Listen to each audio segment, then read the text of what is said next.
কে হচ্ছেন নতুন সংসদের স্পিকার এবং ডেপুটি স্পিকার, এটি এখন রাজনৈতিক অঙ্গনে সবচেয়ে বড় আলোচনার বিষয়।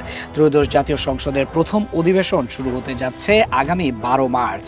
এই দিন নির্ধারিত হবে সংসদের ভবিষ্যৎ পরিচালনার মূল দায়িত্ব কে বা কারা পালন করবেন। সংসদের এই প্রথম অধিবেশন ডাকার বিষয়ে আনুষ্ঠানিক প্রক্রিয়া এর মধ্যে শুরু হয়ে গেছে। রোববার সচিবালয়ে প্রধানমন্ত্রী তারেক রহমানের সঙ্গে একটি গুরুত্বপূর্ণ বৈঠক শেষে স্বরাষ্ট্রমন্ত্রী সালাউদ্দিন আহমদ সাংবাদিকদের এই অধিবেশনের দিনক্ষণ নিশ্চিত করেছেন। সংসদ পরিচালনার নিয়ম অনুযায়ী অধিবেশন ডাকার একটি নির্দিষ্ট আইনি ও দাপ্তরিক প্রক্রিয়া রয়েছে। জাতীয় সংসদ সচিবালয় থেকে এ সংক্রান্ত একটি সারসংক্ষেপ তৈরি করে প্রথমে প্রধানমন্ত্রীর দপ্তরে পাঠানো হবে। এরপর সেখান থেকে তা চূড়ান্ত অনুমোদনের জন্য রাষ্ট্রপতির কাছে যাবে।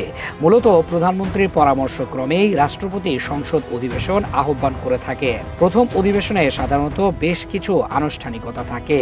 এর মধ্যে অন্যতম হলো রাষ্ট্রপতির ভাষণ দেওয়া, যা একটি সাংবিধানিক রীতি। তবে এবারের অধিবেশন শুরুর আগে একটি বিশেষ পরিস্থিতি তৈরি হয়েছে। বর্তমানে সংসদের স্পিকার এবং ডেপুটি স্পিকার দুটি পদই খালি আছে। নিয়ম অনুযায়ী স্পিকার বা তার অবর্তমানে ডেপুটি স্পিকার সংসদ অধিবেশন পরিচালনা করেন। কিন্তু পদ দুটি খালি থাকায় 12 মার্চ অধিবেশন শুরুর ঠিক প্রথম মুহূর্তে কে সভাপতির আসনে বসবেন বা কে অধিবেশন পরিচালনা করবেন তা নিয়ে রাজনৈতিক মহলে বেশ আলোচনা চলছে। এখন আসা যাক মূল প্রশ্নে, কে হতে পারেন সংসদের নতুন স্পিকার। রাজনৈতিক সূত্রগুলো থেকে পাওয়া তথ্য অনুযায়ী এই অত্যন্ত গুরুত্বপূর্ণ পদের জন্য মূলত দুজনের নাম সবচেয়ে বেশি আলোচনায় রয়েছে। তারা হলেন বাংলাদেশ জাতীয়তাবাদী দল বা বিএনপির প্রবীণ নেতা ডক্টর আব্দুল মঈন খান এবং প্রবীণ আইনজীবী অ্যাডভোকেট জয়নুল আবেদিন। এই দুই নেতারই রয়েছে দীর্ঘদিনের রাজনৈতিক অভিজ্ঞতা এবং দলের সাংগঠনিক কার্যক্রমে গভীর সম্পৃক্ততা।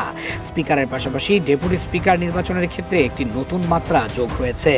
সাম্প্রতিক গণঅভ্যুত্থানের পর প্রণীত জুলাই জাতীয় সনদ অনুযায়ী সংসদে একটি ভারসাম্য রাখার জন্য ডেপুটি স্পিকার পদটি বিরোধী দল থেকে দেওয়ার বিষয়ে একটি নীতিগত ঐকমত্য তৈরি হয়েছে।